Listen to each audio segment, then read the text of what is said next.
క్రైస్తవ్యంలో వింతైన మనుష్య జ్ఞానంతో కూడిన విడ్డూరమైన బోధలు కొన్ని ఉన్నాయి. అవి ఎలా ఉంటాయంటే అపోస్తలుల పునాది మీద కట్టబడినవి కావు, అపోస్తలుల లేఖనాధారమైనవి కావు. ఏవైతే అపోస్తలులు మనకు బోధించారో వాటికి భిన్నంగా, వాటికి వ్యతిరేకంగా వాళ్ళ సొంత అభిప్రాయాలను, సొంత ఉద్దేశాలను జోడించేటువంటి బోధలు కొన్ని క్రైస్తవ సమాజంలో బయలుదేరాయి. వాటిలో ఒక బోధ ఏంటంటే తండ్రి, కుమారుడు, పరిశుద్ధాత్ముడు ముగ్గురు కలిపితే దేవుడు అవుతాడు. ఈ ముగ్గురిని వేరువేరుగా మనం చూస్తే దేవుడు అనలేము. బైబిల్లో ఎక్కడైనా సరే దేవుడు అన్న పదం రాయబడింది అంటే అక్కడ తండ్రి ఉంటాడు, కుమారుడు ఉంటాడు, పరిశుద్ధాత్ముడు ఉంటాడు. కనుక దేవుడు అన్న పదంలో ముగ్గురు ఉంటారు ఎప్పుడు కూడా. బహుళత్వం. ఆ దేవుడే తండ్రిగా ఒక క్యారెక్టర్లో, కుమారుడిగా మరో క్యారెక్టర్లో, పరిశుద్ధాత్ముడిగా ఇంకో క్యారెక్టర్లో మనకు కనబడ్డాడు. తర్వాత మళ్ళీ ముగ్గురు ఏకమైపోయాడు, ఒకటైపోయాడు. అలా కానప్పుడు మరలా విడివిడిగా ఉన్నప్పుడు విడివిడిగానే ఉన్నాడు, తర్వాత మళ్ళీ ఒకటైపోయేవాడు. ఇలా ఆలోచించేవాళ్ళు కొందరు ఉన్నారు. ఇప్పుడు ఒక్కడే దేవుడు ముగ్గురిగా తనను తాను విభాగించుకొని, ఇదిగో నేను తండ్రిని అంటే నెంబర్ 1, 2, 3 అని నెంబర్స్ పెట్టుకుంటే 1 అంటుంది నేను తండ్రిని, 2 నువ్వు కుమారుడివి, 3 నువ్వు పరిశుద్ధాత్ముడివి. సో 1 అని నేను ఆధిక్యత కలిగిన వాడిని కనుక 2 అని నువ్వు నాకు లోబడాలి, 2 అని నువ్వు నీకు 3 లోబడతారు అంటే పరిశుద్ధాత్ముడు లోబడతాడు. కనుక మనం ఇలా ఒక పాత్రలు 3 పాత్రలు సృష్టించుకుందాం. ఈ 3 పాత్రలు సృష్టించుకొని మనం ప్రజలతో మన ఆలోచన విధానాన్ని బయలుపరుచుదాం అని ఒకవేళ వాళ్ళు అనుకుంటే ఇది మీకు ఎలా అర్థమవుతుంది? Is that God's nature? చెప్పండి. Is that God's nature? No, not. ఎందుకంటే నటించేవాడు దేవుడు కాడు. ఏదైనా సరే దేవునికి నటించాల్సినంత కర్మ పట్టలేదు, అస్సలు పట్టలేదు. మనం గ్రంథాన్ని అపార్థం చేసుకోవాలేమో కానీ దేవుడు ఎప్పుడు కూడా అపార్థం చేయించేవాడు కాడు. దేవుని గురించిన జ్ఞానం మనకు అర్థమైతే అదే మన నిత్యజీవ సోపానం. నిత్యజీవానికి మనల్ని నడిపించే సోపానము దేవుని జ్ఞానము. దేవుడు నటుడు కాడు, మానవుడు నటుడు. గ్రంథం ఏం చెప్పింది అనేది ఒకసారి మనం గ్రంథంలో చూస్తే, ఒక మాట మనం దైవ గ్రంథంలో చూద్దాం. దానియేలు గ్రంథం 4వ అధ్యాయము 37వ వచనం ఒకసారి చూడండి జాగ్రత్తగా. దానియేలు గ్రంథం 4వ అధ్యాయము 37వ వచనం. నెబుకద్నెజరును నేను పరలోకపు రాజు యొక్క కార్యములనియు సత్యములను, పరలోకపు రాజు యొక్క అనగా దేవుని యొక్క కార్యములనియు సత్యములను, ఆయన పనులన్నీ ఎలా ఉంటాయట? సత్యంగా ఉంటాయట. అలాగే ఆయన దేవుని పనులన్నీ మరి ఎలా ఉంటాయట? న్యాయములుగా ఉంటాయట. ఉన్నవనియు గర్వముతో నటించు వారిని, ఏమన్నాడు? గర్వముతో నటించు వారిని ఆయన అనపశక్తుడనియు ఆయనను స్తుతించుచు కొనియాడుచు కనపరుచుచున్నాను. ప్రపంచాన్ని పరిపాలించినటువంటి మొట్టమొదటి మహాసామ్రాజ్యం బబులోను మహాసామ్రాజ్యం. ఈ బబులోను సామ్రాజ్యాధినేత నెబుకద్నెజరు, బాబిలోనియన్స్ కింగ్. ఈ నెబుకద్నెజరు మాట్లాడుతూ అంటున్నాడు, దేవుడు గర్వముతో నటించే వారిని అనపశక్తుడు. అంటే నటించటం అనేది ఆయనకి ఇష్టమైనదేమీ కాదు. ఆ నటనని దేవుడు వేషధారితనం అంటాడు. వేషధారులారా, పైకొకటి లోపలొకటి. ఆ నటన దేవునికి అసహ్యమైనది కనుక గర్వంతో ఎవరు నటిస్తున్నారో వాళ్ళని అనపశక్తుడు అన్నాడు. ఇప్పుడు మనం దేవునికి నటనను ఆపాదిస్తే అది కరెక్టేనా? ఇప్పుడు సినిమాలలో హీరోలు ఉన్నారండి. ఒక రిక్షావాడు క్యారెక్టర్ చేశాడు అనుకుందాం, ఒక పెద్ద హీరో. ఆ కాసేపు ఆ సినిమా షూటింగ్ అంతసేపు పొద్దునే కారులో వస్తాడు, బెంచ్ కార్లో ఎలా వస్తాడు? సూట్ వేసుకున్నాం, మంచి టీషర్ట్ వేసుకున్నాం, మంచి డ్రెస్తో వస్తాడు, నీట్గా వస్తాడు. ఆ బెంచ్ కారు దిగుతాడు. ఆ దిగిన తర్వాత గొడుగు పట్టుకుంటారు, ఎండ కూడా తగలనివ్వరు ఆయనకి. మరి పెద్ద హీరో కదా, గొడుగు పట్టుకుని మెల్లిగా తీసుకెళ్తారు. కూర్చున్నప్పుడు గొడుగులు వేస్తారు, జ్యూసులు ఇస్తారు, దగ్గరుండి ఫ్యాన్లు పెడతారు. ఎందుకంటే బయట ఒకవేళ ఏసీలు ఉంటే ఏసీలు కూడా పెడతారు, సెట్ చేస్తారు. అన్నీ అయిపోయిన తర్వాత సార్ క్యారెక్టర్కి టైం అయిపోతుందండి, నెక్స్ట్ మీదే షార్ట్ అని డైరెక్టర్ చెప్పగానే ఓకే రెడీ అని చెప్పేసి వెంటనే ఒక నిక్కర తొడుక్కుంటాడు, దాని మీద లుంగి చుట్టుకుంటాడు, పైన ఒక గళ్ళు చొక్క వేసుకుంటాడు, లోపల రెడ్ బనియన్ వేసుకుంటాడు. అంతేనా? అప్పుడు తలకి ఏదో కట్టాలంటే కడతాడు, నోట్లో బీడి పెడతాడు, ఎదురైనా రిక్షా అంటాడు, తోసుకొస్తారు, ఎక్కేస్తాడు, అప్పుడు తొక్కుతాడు. వెనక కెమెరాలు పట్టుకుని పరిగెడతా ఉంటారు, ఈయన రిక్షా దొక్కుతూ ఉంటాడు. నేను రిక్షా వాడిని ఏదో పాట పాడతాడు, మనం చూస్తాం రిక్షా వాడు అనుకుంటాం. ఆ తర్వాత మళ్ళీ సాయంత్రం 5 గంటలకు 6 గంటలకు షూటింగ్ అయిపోద్ది. రిక్షా పక్కన ఎట్టేస్తాడు, ఒంటి మీద చొక్క ఇప్పేస్తాడు, ఆ బనియన్ తీసేస్తాడు. ఆ బీడీలు ఎందుకు గాలిస్తారు వాళ్ళు? ఆ వీడియో కట్ అక్కడే పెట్టేస్తాడు, పొద్దున పెట్టంటారు వీడియో కట్ అంటాడు. మళ్ళీ పొద్దున మళ్ళీ షూటింగ్ ఉంటుంది. షూటింగ్ అంతసేపు రిక్షావాడు పెద్ద పెద్ద కాస్ట్లీ సిగరెట్లు కాల్చారు కదా, రిక్షావాడు అంటే బీడీ పెట్టి చూపించాలి కాబట్టి మళ్ళీ పొద్దున బీడీ పెట్టండి అంటాడు. ఇదంతా యాక్టింగ్ అని 5 గంటలకి యాక్టింగ్ ఆగిపోతుంది కదా. అంటే 5 గంటలు పొద్దున 8 గంటల నుంచో సాయంత్రం 5 గంటల వరకు ఒక యాక్టింగ్ నడుస్తుంది. తర్వాత మళ్ళీ అతను ఒరిజినల్ క్యారెక్టర్లోకి వెళ్ళిపోతున్నాడు కదా. దేవుడు కూడా అలాంటి వాడు అందామా? ఇప్పుడు యేసుక్రీస్తు భూమి మీదకి ఆ 3 క్యారెక్టర్లో విభాగించుకున్న ఒక క్యారెక్టర్ని ఎంచుకొని వచ్చి ఆయన క్యారెక్టర్ పూర్తి చేసేసి ఆ క్యారెక్టర్లో ఉన్నంతసేపు తండ్రి ఈ గిన్నె నా యొద్ద నుండి తొలగించు. ఇప్పుడు ఇన్నర్ క్యారెక్టర్ ఎలా ఉంటుంది? ఒకవేళ నటన అయితే మీరు చెప్పండి, ఈ గిన్నె నా యొద్ద నుండి తొలగించు అనేది అబద్ధమేగా. ఆయన లోపల ఆయనకి తెలుసుగా నేనేమంటున్నాను, కావాలని అంటున్నాను. This is not my original nature, just కావాలని అంటున్నాను అంతే. అలాగా అనాలి కాబట్టి అంటున్నాను, ఏదో ఒక ఒప్పందం ఉంది కాబట్టి మా మధ్య అంటున్నాను. తర్వాత మళ్ళీ మామూలే. సో ఇది యాక్సెప్టబుల్గా ఉందండి? ఉందా? లేదు కదండి, అసలు యాక్సెప్ట్ చేసేలా లేదు.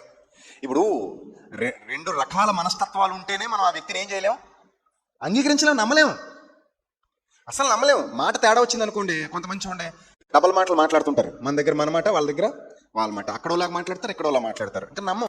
ఒకసారి తేడా వచ్చిందంటేనే నమ్మబుద్ధి కాదు. ఎవరైనా కొంచెం తేడా కనబడ్డారంటేనే అమ్మో ఇతని క్యారెక్టర్ తేడా, చెప్పేది ఒకటి చేసేది ఒకటి, ఇతని విషయంలో జాగ్రత్తగా ఉండాలని జాగ్రత్త పడిపోతాం. మనుషులు కూడా తారసపడుతుంటారు మనకు అలాంటి వాళ్ళు. అప్పుడు మనం జాగ్రత్త పడిపోతాం. అంటే నటుడు, ఈ మనిషి నటుడు, మాట్లాడే మాట వాస్తవం కాదు, హృదయంలో కూడా పెట్టుకు పైకి ఒకటి మాట్లాడతాడు, వేషధారి అని మనం అతనితో జాగ్రత్త పడతాం. అలాంటి వాళ్ళకి విలువ కూడా ఉండదు. ఇప్పుడు మనం ఇందాక చెప్పుకున్న దాని ప్రకారంగా ఒకవేళ మనం అంగీకరిస్తే దాన్ని, ఆయన తండ్రి అనబడ్డాడంతే, నిజానికి తండ్రి గాడు అన్నారు అనుకోండి ఎవరైనా. మొత్తం బైబిల్ అంతా చదివేసిన తర్వాత, ప్రకటన గ్రంథం కూడా పూర్తయిపోయిన తర్వాత లాస్ట్లో వచ్చి ఎవడైనా ఇదిగో అసలు మాట ఏంటంటే అతను తండ్రి గాడు, వాస్తవానికి అనబడ్డాడంతే తండ్రిని, వాస్తవానికి తండ్రి గాడు, తండ్రి అనబడ్డాడు అని డిక్లేర్ చేశారనుకోండి, మొత్తం మన ఆలోచన అంతా ఏమైపోయినట్టు? ఇప్పుడు బుడిదలో పోసిన బన్నీరేగా. అంటే నేను మళ్ళీ రెండోసారి ప్రకటన గ్రంథం నుంచో లేదా ఆది కాండం నుంచో చదివేటప్పుడు నేను మీకు తండ్రిని ఉన్నాను, నేనే మీకు తండ్రిని, నా తండ్రి మీ తండ్రి, నా దేవుడు మీ దేవుడు అయిన వాని వద్దకు ఎక్కి వెళ్ళుచున్నానని నా శిష్యులతో చెప్పు. అవన్నీ మళ్ళీ చదువుతున్నప్పుడు ఇది మనసులో పెట్టుకు చదువుతున్నాడు. మనకి ఏమనిపిస్తుంది? నువ్వు నిజానికి తండ్రి కాదు కదా తండ్రి, తండ్రిని అనబడ్డావు కదా ప్రభువా. ఆ తండ్రికి నువ్వు నిజానికి కుమారుడు కాదు కదా ప్రభువా, కుమారుడు అని అనబడ్డావంతే. వాస్తవానికి అయితే కుమారుడు కాదు, జస్ట్ కుమారుడు అన్న ట్యాగ్ తగిలించుకున్నావు అంతే, కుమారుడు అయితే కాదు. అలాగే పరిశుద్ధాత్మను గురించి కూడా ఏదో జస్ట్ ట్యాగ్ అంతే. నువ్వు వాస్తవానికి 3 కలిపితే ఒక దేవుడు, వారే 3 విభాగాలు పంచుకున్నారు. 3 విభాగాలవి అనే భావజాలంలోనికి మనం వెళ్ళామనుకోండి, ఎక్కడైనా ఏ అపోస్తలుడైనా ఈ బోధ చేశాడా చెప్పండి? మీరు బైబిల్ అంతా చదివారు కదా, మన పిల్లలు, సత్యమెరిగిన పిల్లలు, ఎన్నో రోజులుగా ఎన్నో ప్రసంగాలు వింటూ ఉన్నారు. ఎక్కడైనా ఏ అపోస్తలుడైనా ఈ బోధ చేశాడా? చేయలేదు. కానీ చాలామంది ఆ ఆలోచన విధానానికి కనెక్ట్ అవుతున్నారని తెలిసినప్పుడు చాలా బాధేసింది. దేవుడు నటుడు కాదు, ఆయన నటించటానికి వీల్లేదు, నటించడు. దేవుడు యాక్టర్ కాదు, ఫిక్స్. మన దేవుడు నటుడు కాదు. యాకోబు పత్రిక 1వ అధ్యాయం 17వ వచనం.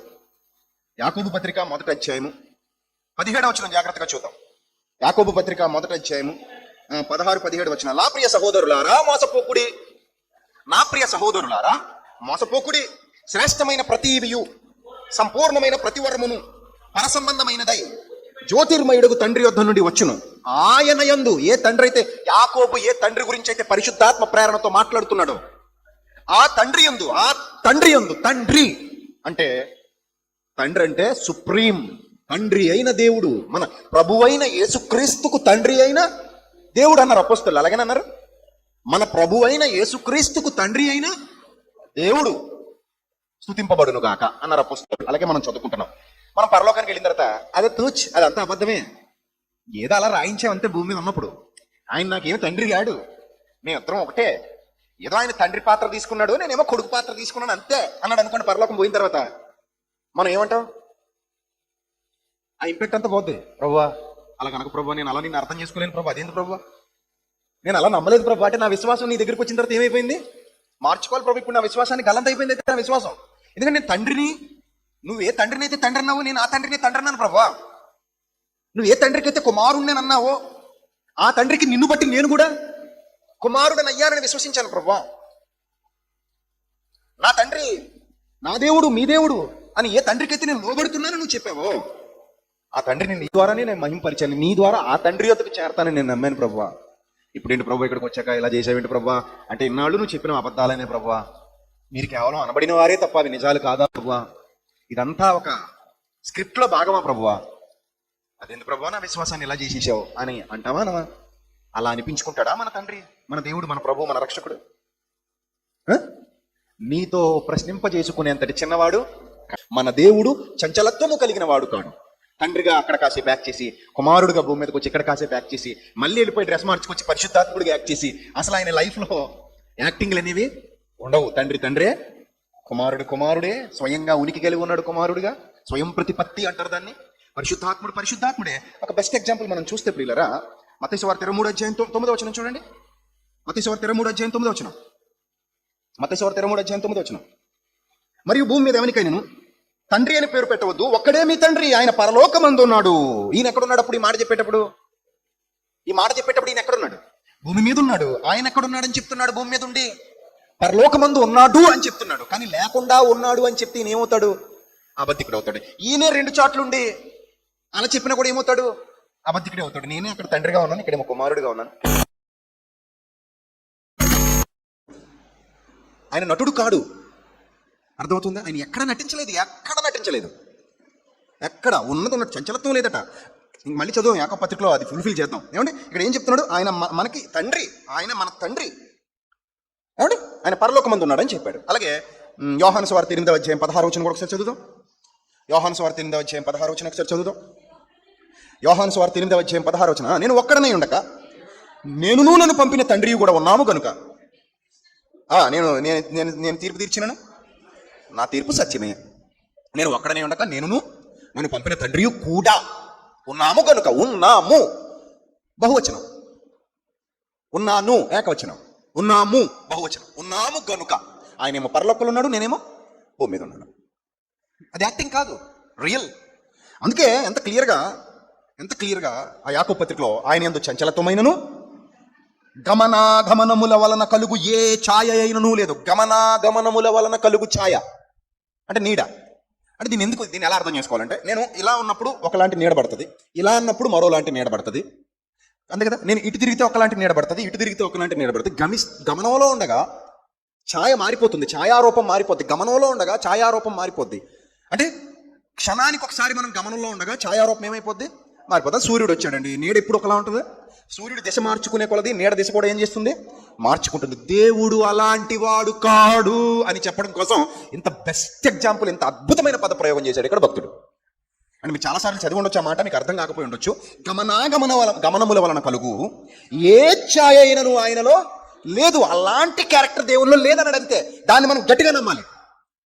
అలా కాదు ప్రభా, నువ్వు ఒక్కడివే ముగ్గురుగా యాక్ట్ చేసేవాడు కదా అంటే అది తప్పు కదండి. అది దేవుడు అలా యాక్టింగ్లు చేయడండి. కాబట్టి ఏ ఒక్కరూ దారి తప్పిపోద్దు. బైబిల్ బాగా చదవండి, నేర్చుకోండి. బైబిల్లో ఉన్నట్టుగా బోధించాలి తప్ప లేనివి కలపడానికి కానీ చెరపడానికి కానీ మనకు అధికారం దేవుడు ఇవ్వలేదు. ఇందులో ఒకటి కలపడానికి వీల్లేదు, ఒకటి తీసేయడానికి వీల్లేదు. అంత ఖచ్చితత్వంతో ఉండాలి బైబిల్ దగ్గర. అర్థమవుతుందా? నెక్స్ట్ మరొక వచనం చూద్దాం. కొరింథీయులకు రాసిన మొదటి పత్రిక 8వ అధ్యాయము 6వ వచనం చూడండి. కొరింథీయులకు రాసిన మొదటి పత్రిక 8వ అధ్యాయము 6వ వచనం. ఆకాశమందైనను భూమి మీదైనను ఉన్నను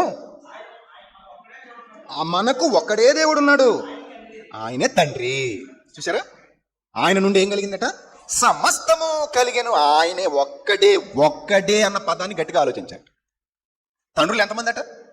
ఒక్కడే.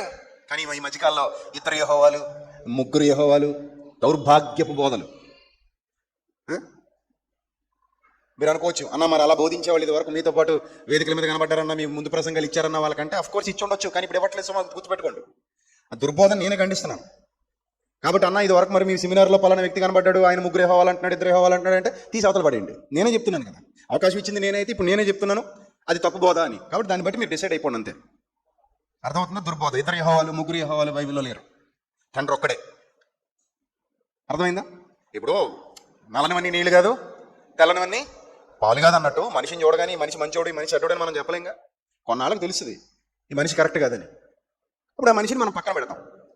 అదే మాదిరి ఇలాంటి దుర్బోధ ఏదైనా యెహోవాలు 3 యెహోవాలు 2 ఆ దూతలు కూడా యెహోవాలే, ఆ దూతలు కూడా యెహోవాల వల్లే ఏదో ఇలా ఏదైనా సరే ఏది మలిచే ప్రయత్నం చేసినా మీరు జాగరూకులుగా ఉండండి, అట్టి వారికి దూరంగా ఉండండి. ఇక్కడ ఏమనుందో అదే నమ్మండి. ఏమనుంది అక్కడ? ఆకాశమందైనను భూమి మీదైనను దేవతలను బడినను మనకు ఒక్కడే దేవుడు ఉన్నాడు. తండ్రులు ఎంతమంది అట మనకి? ఒక్కడే తండ్రి, ఒక్కడే తండ్రి, ఒక్కడే అన్న పదాన్ని గట్టిగా అర్థం చేసుకోండి. గ్రంథంలో అదే ఉంది. అది ఇద్దరు తండ్రులు, ముగ్గురు తండ్రులు, నలుగురు తండ్రులు అంటే లేదు, అలా బైబిల్ చెప్పలేదు మనకి. ఒక్కడే దేవుడు ఉన్నాడు. నెక్స్ట్ ఆయన తండ్రి అయిన దేవుడు అన్నాడు ఆయన్నే. ఆయన తండ్రి. నెక్స్ట్ ఆయన నుండి సమస్తము కలిగను, ఆయన నిమిత్తము మనం ఉన్నాము, మరియు మనకు ప్రభువు ఒక్కడే. చూడండి, ఇద్దరు ప్రభువులు, ముగ్గురు ప్రభులు అంటే ముగ్గురు యేసుక్రీస్తులు, నలుగురు యేసుక్రీస్తులు లేరు మనకి. యేసుక్రీస్తు ఎంతమంది ఉన్నారట? ఒకడే క్రీస్తున్నాడు మనకి. తర్వాత ఆయన ద్వారాను సమస్తము కలిగను, మనం ఆయన ద్వారా కలిగిన వారము. అయితే అందరి యందు ఈ జ్ఞానము లేదు అన్నాడు. కాబట్టి తండ్రి ఒక్కడే, కుమారుడు ఒక్కడే, పరిశుద్ధాత్ముడు ఒక్కడే. వారు వేరువేరుగా మనకు కనబడుతున్నారు. వేరువేరుగా ఉన్నప్పటికీ వారు అన్ని విషయములలో ఏకమై ఉన్నారు, అని ఏకత్వము కలిగి ఉన్నారు.